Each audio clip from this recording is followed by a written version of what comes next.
Hello students, कैसे हैं आप सब। So in this video we will be discussing class 7 geography chapter 2 inside our earth. इस chapter में we will be studying about the interior of the earth, मतलब earth के interior की formation कैसी होती है, ये कैसे वर्क करती है and all that. So as we know, earth is our homeland, ये हम सबका घर है। सो ये एक डायनेमिक प्लैनेट है, मीन्स अर्थ में हमेशा चेंजेस होते रहते हैं, इसके इंटीरियर में भी और इसके एक्सटीरियर में भी। ये चेंजेस का कोई फिक्स टाइम नहीं होता, इनफैक्ट ये चेंजेस हमेशा कंटिन्यूस फॉर्म में होते रहते हैं। जैसे कि अगर आप किसी भी टाइम पे ये वीडियो देख रहे हैं, इट डजेंट मैटर, चेंजेस अभी भी अर्थ में हो रहे हैं। बट एग्जैक्टली क्या अभी कभी भी हमने सोचा है कि अर्थ का इंटीरियर एग्जैक्टली बना कैसे हुआ है? सो आज हम उसके बारे में जानते हैं। सो जैसे कि वी ऑल नो, एक अनियन जिस तरह से होता है उसी तरह से अर्थ में काफ़ी लेयर्स होती हैं।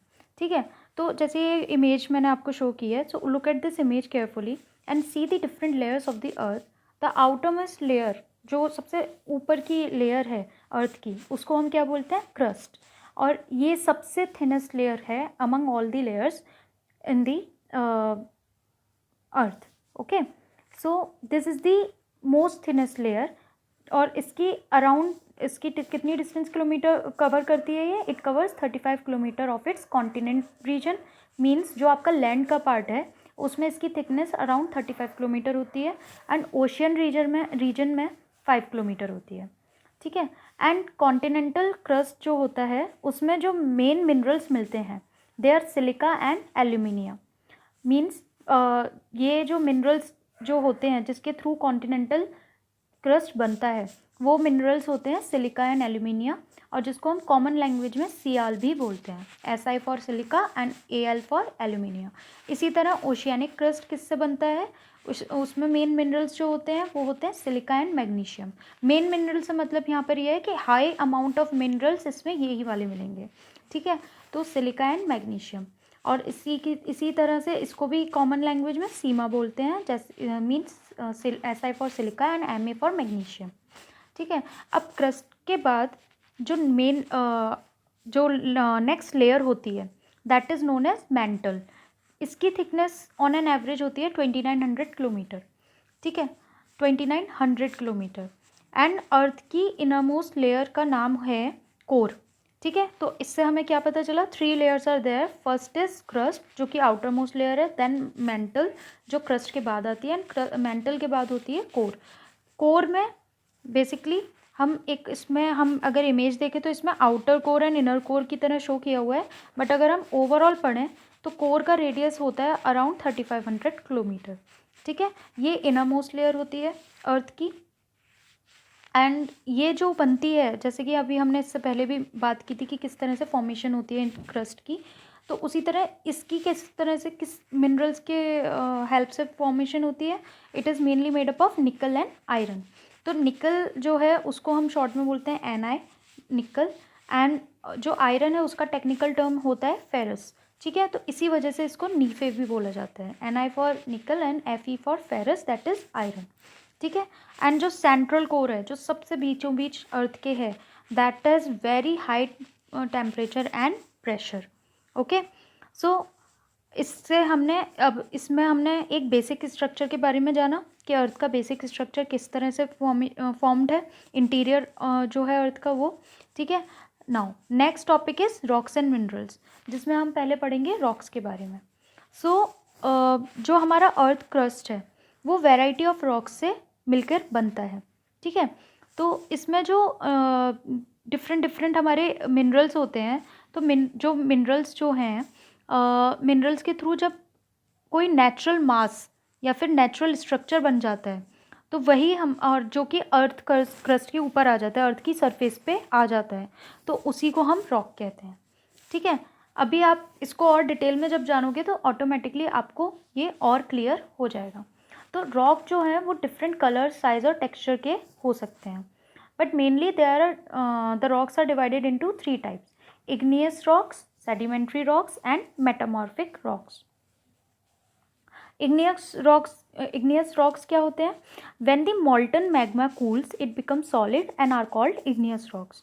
तो जैसे कि आपने वॉल्केनिक इरप्शन के बारे में 100% पढ़ा होगा, तो जब भी वॉल्केनिक इरप्शन होता है में जो मॉल्टन मैग्मा यानी कि लावा निकलता है, वो जब भी कूल हो जाता है यानी कि ठंडा हो जाता है, तो उसे ठंडा होने के बाद वो एक सॉलिड स्टेट में कन्वर्ट हो जाता है।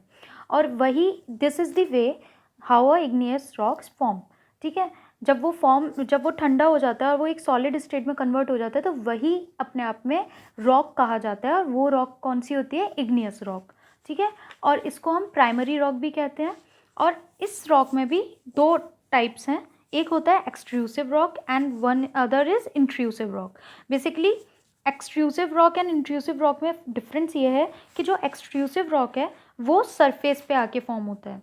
ठीक है, मतलब हमारे अर्थ की सरफेस पे आने के बाद वो एक्सट्रूसिव रॉक जो रॉक फॉर्म होता है इस तरह से वॉल्केनिक इरप्शन के बाद, ठंडा होने के बाद, उस रॉक को हम एक्सट्रूसिव रॉक बोलते हैं। बट कभी कभी क्या होता है कि जो वॉल्केनिक इरप्शन में अगर आप इस इमेज को ध्यान से देखिए, इसमें नीचे की तरफ भी बीच बीच में अलग अलग छोटे छोटे होल्स बने हुए हैं, सरफेस बने हुए हैं, वहाँ पर भी मॉल्टन मैग्मा है।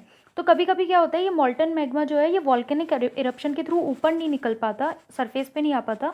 इनफैक्ट ये अंदर ही धीरे धीरे ठंडा हो जाता है, मतलब ठंडा होने लगता है। एंड इट डजेंट मैटर अगर मैं ठंडा बोल रही हूँ, तो दैट डजेंट मीन कि ओवरनाइट ठंडा हो रहा है। It takes so many years. ठीक है, it depends on the temperature.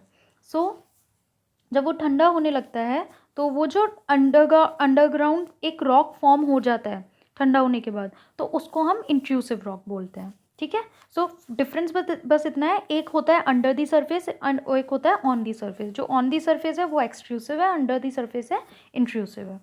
Then इसमें भी जैसे कि मैंने आपको अभी ये एक्सप्लेन कर दिया, intrusive rock and extrusive rock. आप इसको जब रीड करेंगे अब आपको ईजिली ये समझ में आ जाएगा। ठीक है, तो वो मैंने ऑलरेडी आपको वो इमेज में एक्सप्लेन कर दिया। इसमें हमारे कुछ एग्जांपल्स भी हैं। एग्जांपल है grinding stone use to prepare powder of spices and grains are made of granite. तो ये इसका एक टाइप है, इंट्रूसिव रॉक का जो टाइप है वो है ग्रेनाइट। तो हमारे इवन किचन में भी हम देखते हैं कि कुछ पर्टिकुलर उसके रॉक्स के हमारे पास मोर्टर एंड पेसल्स होते हैं। मतलब आपने कॉमन लैंग्वेज में खल्लड़ मूसली के नाम से सुना होगा। तो इसका मतलब क्या होता है कि ये जो पर्टिकुलर ग्राइंडिंग स्टोन्स होते हैं जो कि स्पाइसेस को पाउडर की फॉर्म में या ग्रेन्स को पाउडर की फॉर्म में चेंज करने के लिए यूज़ किए जाते हैं, वो ग्रेनाइट से बनते हैं। ठीक है, और ये ग्रेनाइट जो होती है वो इंट्रूसिव रॉक का ही एग्जाम्पल है। एंड इसी तरह एक्सट्रूसिव रॉक में क्या होता है, एक आपने डेक्कन प्लेट्यू का नाम सुना है। तो जो डेक्कन प्लेट्यू बना हुआ है वो बेसिकली बेसल्ट रॉक से बना हुआ है, और वो बेसल्ट रॉक एग्जाम्पल है एक्सट्रूसिव रॉक का। Okay, now next is sedimentary rocks. Sedimentary rocks में क्या होता है कि जब इग्नियस रॉक फॉर्म हो जाते हैं, तो वो जब वेदर या फिर किसी अदर सराउंडिंग एटमॉस्फेरिक कंडीशंस की वजह से रोल डाउन करते हैं, क्रैक हो जाते हैं, मतलब टूटते हैं, और एक दूसरे से टकराते हुए वो धीरे धीरे स्मॉल फ्रेगमेंट्स में चेंज हो जाते हैं। ठीक है, तो वो जो स्मॉल फ्रेगमेंट्स हैं, मतलब स्मॉल डिवीजन ऑफ रॉक्स हैं, उनको हम सेडिमेंट्स बोलते हैं। ओके, एंड जो ये सेडिमेंट्स हैं वो वेदर कंडीशंस की वजह से वो ट्रांसपोर्ट या फिर डिपोजिशन हो जाता है उनका। कैसे क्यों, किस वजह से? वेदर कंडीशंस की वजह से। वेदर कंडीशंस यानी कि रेनिंग सीजन हो सकता है, विंडी सीजन हो सकता है ना, विंडी एटमॉस्फेयर हो सकता है मीन्स। तो इनकी वजह से ये जो सेडिमेंट्स हैं, यही सेडिमेंट्स स्लोली एंड ग्रेजुअली एक दूसरे में कंप्रेस होकर मिल जाते हैं और हार्ड भी हो जाते हैं। मतलब पहले तो क्या हुआ कि पहले इग्नियस रॉक ने रोल डाउन हुए और धीरे धीरे एक दूसरे से टकराते हुए, टूटते हुए वो स्मॉल डिवीजन में डिवाइड हो गए, और वो जो स्मॉल डिवीजन है वो सेडिमेंट्स हैं। अब वो जो सेडिमेंट्स हैं वो वेदर कंडीशंस की वजह से काफ़ी दूर पहुंच गए। ठीक है, विंडी हुआ एटमॉस्फेयर या फिर बारिश हुई, उसकी वजह से वो सॉइल में घुल मिल के वो कहीं और दूसरी जगह पर ट्रांसपोर्ट हो गए ईजीली। ठीक है, और इसी तरह ट्रांसपोर्ट होने के बाद फिर धीरे धीरे क्या हुआ कि वो स्लोली एंड ग्रेजुअली एक दूसरे में कंप्रेस हो गए मतलब एक दूसरे में मिल गए और हार्ड हो गए, तो उनको हम सेडिमेंट्री रॉक्स कहते हैं। ठीक है। अच्छा, इसका इंटरेस्टिंग पॉइंट क्या है कि इसमें है ना फॉसिल्स भी हो सकते हैं। फॉसिल्स क्या होता है? The remains of the dead plants and animals trapped in the layers of rocks are called fossils. ठीक है। सो जो भी डेड प्लांट्स होते हैं, एनिमल्स होते हैं, वो उनका जो रिमेनिंग पार्ट होता है, जो बॉडी है, जो उनका एक रिमेनिंग वेस्ट है, ठीक है, वो भी क्या होता है? अब सेडिमेंट्री रॉक्स एक नेचुरल प्रोसेस आपने देखी ना कि वो एक एटमॉस्फेरिक कंडीशंस की वजह से वो लेयर एक दूसरे में कंप्रेस हो रहे हैं, एक दूसरे में मिल रहे हैं, तो उस कंप्रेसिंग प्रोसेस के दौरान उनको पॉसिबिलिटी है कि उनके ऊपर एनिमल का रिमेनिंग डेड पार्ट भी हो, प्लांट का हो, तो वो सब उसमें उसी में कंप्रेस हो जाता है और वो भी रॉक के अंदर ही उसको वो इन्फ्यूज़ कर लेता है। ठीक है। तो इसके कुछ एग्जांपल्स मैंने आपको इमेज की फॉर्म में शो करने की कोशिश की है। ये सारे एग्जांपल्स जितने भी आप स्क्रीन पे देख पा रहे हैं वो सब सेडिमेंट्री रॉक्स का एग्जांपल है। आप फर्स्ट इमेज, सेकंड इमेज में ध्यान से देखिए, तो ये देखिए लेयर के ऊपर लेयर बनी हुई है ना। और वही हमारा मतलब है कि जो हमने अभी पढ़ा कि सेडिमेंट्स जो हैं वो धीरे धीरे एक दूसरे में कंप्रेस होके हार्ड हो जाते हैं। तो ये अलग अलग सेडिमेंट्स आए और एक जगह वो इकट्ठे होते गए और धीरे धीरे वो कंप्रेस हो गए और एक हार्ड रॉक बन गई।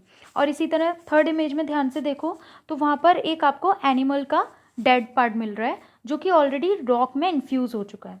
और third, fourth, fifth, six, even सारी ये बाकी की रिमेनिंग इमेजेस में मैंने आपको यही शो करने की कोशिश की है कि फॉसिल्स जो हैं, फॉसिल्स का मीनिंग यहाँ पर यही है कि जो फॉसिल्स हैं वो रिमेनिंग पार्ट हैं वो ट्रैप्ड हो चुके हैं रॉक में। Okay. Now next is metamorphic rocks. Metamorphic rocks क्या होते हैं?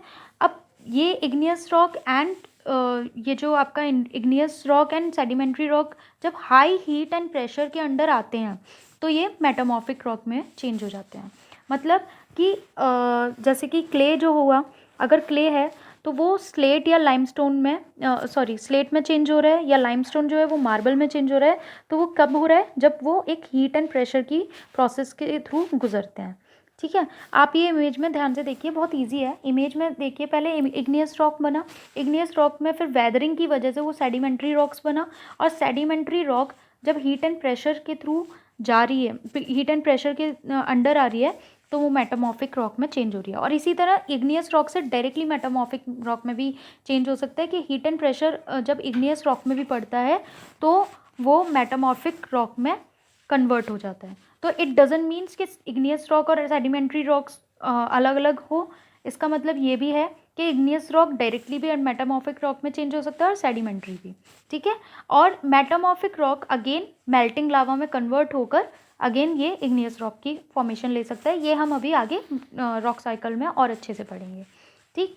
नाउ रॉक्स जो हैं उनका काफ़ी यूजेस होता है, तो they are very useful to us. So rocks जो हैं वो कंस्ट्रक्शन एक्टिविटीज़ में, जैसे कि बिल्डिंग, हाउसेस, रोड्स, इन सब में बनने में हेल्प करते हैं, जो हार्ड रॉक्स होते हैं, राइट। और इसी तरह अगर हम हार्ड रॉक्स की बात के अलावा हम छोटे स्टोन्स की भी बात करें जो स्मॉल फ्रेगमेंट्स में डिवाइड हो चुके हैं, लेकिन वो कंप्रेस होके एक रॉक की फॉर्मेशन नहीं ले पाए, इनफैक्ट वो ऑलरेडी छोटे छोटे स्मॉल स्टोन्स में अपनी एक एग्जिस्टेंस है उनकी, तो वो यूजुअली आपने सुना होगा। Otherwise do ask your parents कि स्टोन्स के थ्रू पहले गेम्स भी खेले जाते थे, इंडोर गेम्स। ठीक है। कुछ इंडोर गेम्स के जैसे नाम है पिट्ठू, स्कॉच, ठीक है, हॉप स्कॉच, सॉरी, ठीक है, गिट्टी। तो ये सब क्या है? ये गेम्स हैं।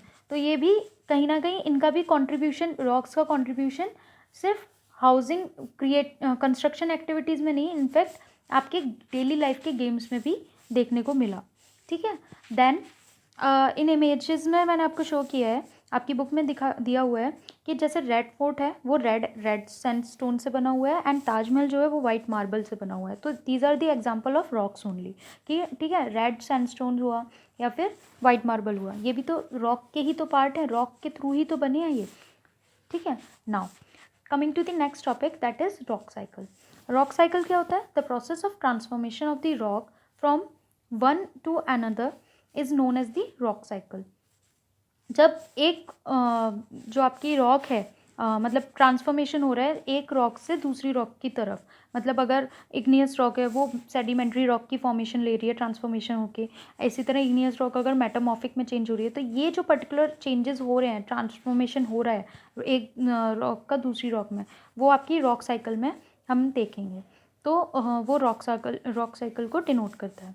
ठीक है, ये डिस्क्राइब करता है उन changes, basically changes among the 3 type of rock, that is igneous, sedimentary and metamorphic. अब इस इमेज को बहुत ध्यान से देखना बच्चों। इसमें क्या है कि सबसे पहले फर्स्ट इमेज आप मैग्मा वाली देखना। उस मैग्मा के थ्रू क्या हो रहा है, इग्नियस रॉक बन रही है, राइट साइड हम मूव करा और इग्नियस रॉक बन गई, जो हम ऑलरेडी पढ़ चुके हैं। आप इस वीडियो को दोबारा देखेंगे तो आपको सारी चीज़ें क्लियर समझ में आएंगी। अभी सिर्फ हम बात करेंगे कि ये रॉक साइकिल किस तरह से वर्क करती है। मैग्मा के थ्रू पहले इग्नियस रॉक बना, इग्नियस रॉक के थ्रू सेडिमेंट्स बने, सेडिमेंट्स के थ्रू सेडिमेंट्री रॉक बनी, और सेडिमेंट्री रॉक जब हीट एंड टेम्परेचर के थ्रू गुजरी, हाई हीट एंड टेम्परेचर में जब वो गुजरी, तो आपने हीट एंड प्रेशर के बीच में आके वो मेटामॉर्फिक रॉक में चेंज हो गई। ठीक है, इसी तरह इग्नियस रॉक डायरेक्टली भी मेटामॉर्फिक रॉक में चेंज हो रही है जब वो हीट एंड प्रेशर में आती है। ठीक है, अब इसमें अगर आपने नोटिस किया हो तो एक चीज़ और है, और मेटामॉर्फिक रॉक अगेन अगर वो कंटिन्यूस हीट एंड प्रेशर के अंडर आती रही तो वो वापस से मॉल्टन मैग्मा में कन्वर्ट हो जाती है, और अगेन ये साइकिल चलती रहती है। ठीक है, अब एक और चीज़ नोटिस करिए कि ये जो एरोज़ हैं, ये सिर्फ ऐसा नहीं है कि एक रॉक से दूसरी रॉक में चेंज हो रहा है, that's it. In fact igneous rock वापस से मैग्मा बन रही है, मतलब बन सकती है। इसका मतलब सिंपल ये है कि हीट एंड प्रेशर की वजह से इग्नियस रॉक जो है वो अगेन मॉल्टन मैग्मा में वापस से कन्वर्ट हो सकती है। इसी तरह सेडिमेंट्री रॉक जो है वो भी अगर हीट एंड प्रेशर के थ्रू वो भी आई, तो मतलब उसका भी अगर एक प्रोसेस के थ्रू वो गुजरी हीट एंड प्रेशर वाले में, तो वो भी मैग्मा में कन्वर्ट हो सकती है, और इसी तरह मेटामॉर्फिक। तो ये हमारी रॉक साइकिल है। अभी इसको हम और अच्छे से समझ सकते हैं इस इमेज से। आप देखिए, सबसे पहले आप मैग्मा वाला पोजीशन देखिए, ये अंडर दी अर्थ सरफेस है मैग्मा। ठीक है, यहाँ पे काफ़ी हाई टेम्परेचर है, हाई हीट है, और इसी की वजह से ये ऊपर वॉल्केनिक इरप्शन में कन्वर्ट होने लगी। वॉल्केनिक इरप्शन हुआ तो वहाँ से क्या हुआ कि रॉक बनी, जो रॉक बाहर बन रही है ऊपर अबव दिस अर्थ सरफेस, वो बन रही है igneous rock, extrusive igneous rock, जिसके बारे में हमने बात किया। और नीचे एक इग्नियस रॉक बनी हुई है इंट्रूसिव, मीन्स जो अंडर द अर्थ सरफेस बनी हुई है। ठीक है, now next is whether conditions की वजह से ये यहाँ पे देखिए रेनिंग हुई, ये सब हुआ, तो विंडी या फिर रेनिंग की वजह से, विंडी एटमॉस्फेयर या रेनिंग की वजह से सेडिमेंट्स में कन्वर्ट हुआ इग्नियस रॉक। सेडिमेंट्स जो है वो फर्दर उसकी लेयर्स जब बनने लगी एक दूसरे से, लेयर्स कंप्रेस होके एक हार्ड रॉक बनी, तो वो सेडिमेंट्री रॉक में कन्वर्ट हो गई। और सेडिमेंट्री रॉक अगेन जब और हाई हीट या टेम्परेचर से गुजरती है तो वो मेटामॉर्फिक रॉक में अपने आप चेंज हो गई। और वो मेटामॉर्फिक रॉक अगेन क्या हो रहा है कि वो अगर अगेन वो हाई हीट और टेम्परेचर में अभी भी रहती है तो अगेन मॉल्टन मैग्मा में कन्वर्ट हो जाती है। ठीक है, तो ये हमारा रॉक साइकिल जो हमने एक नेचुरल फॉर्म में भी पढ़ा कि नेचुरली कैसे होता होगा, ये हमने टेक्निकल फॉर्म में देखा था, बट नेचुरली इस तरह से देखने को मिला। Now next topic is minerals. Minerals क्या होते हैं, ये नेचुरली अकरिंग सब्सटेंस होते हैं जिनकी कुछ पर्टिकुलर फिजिकल प्रॉपर्टीज़ होती हैं और कुछ पर्टिकुलर केमिकल कंपोजिशन होते हैं। पर्टिकुलर से मतलब ये है कि कुछ आपका यहाँ पर एक certain amount of different minerals होगा जिसके थ्रू डिफरेंट अलग अलग कंपोनेंट्स होंगे जिसके थ्रू एक मिनरल बनता होगा। ठीक है, तभी तो उनको डिफरेंट नाम दिया है कि इस पर्टिकुलर कंपोनेंट्स का मिलकर सिलिका बन गया, इस पर्टिकुलर कंपोनेंट से बनकर एल्यूमिनियम बन गया, या फिर मैग्नीशियम बन गया, इस तरह से। ठीक है, तो ये भी ह्यूमन काइंड के लिए बहुत इंपॉर्टेंट है। ये जो है ये आपको जैसे फ्यूल्स हुए या फिर इंडस्ट्रीज़ हुए, यहाँ पर इनका कंट्रीब्यूशन देखने को मिलता है। और इनके कुछ एग्जांपल्स हैं, coal, natural gas, petroleum, iron, aluminium, ये सब एग्जांपल हैं मिनरल्स के। सो ये था हमारे इस चैप्टर में इनसाइड आवर अर्थ में, और आई होप आपको बहुत अच्छे से समझ में आया होगा। ये मैंने आपको ओवरऑल सारा एक्सप्लेन कर दिया कि किस तरह से क्या चीज़ें कैसे फॉर्म होती है नेचुरली भी, और अगर पॉसिबिलिटी ये भी है कि वही रॉक्स को जब हम टेक्निकली फैक्ट्रीज़ में प्रोसेस के थ्रू उनको प्रोसेस में लाते हैं तो वो भी वहाँ पे भी मेटामॉर्फिक रॉक में चेंज हो सकती हैं। तो ये नेचुरली भी हो सकता है और ये ह्यूमन मेड भी हो सकती है। ठीक है, सो आई होप आपको ये समझ में आया होगा चैप्टर बहुत अच्छे से। आप अपना कंट्रीब्यूशन कि अगर आपको अच्छा लगा वीडियो तो लाइक शेयर या सब्सक्राइब करके कर सकते हैं। मेरे चैनल को ज़रूर सब्सक्राइब करिए अगर आप फर्स्ट टाइम आए हैं तो वेलकम टू माय चैनल। और आई एम श्योर आप इस वीडियो को देखेंगे तो आपको ज़रूर समझ में आएगा सब कुछ। सो नोट्स बनाइए अच्छे से और उसको 1-2 बार रीड करिए और वीडियो को 3 to 4 टाइम्स देखिए। आपको ऑटोमेटिकली ये चैप्टर अच्छे से क्लियर हो जाएगा। Thank you so much. Have a nice day.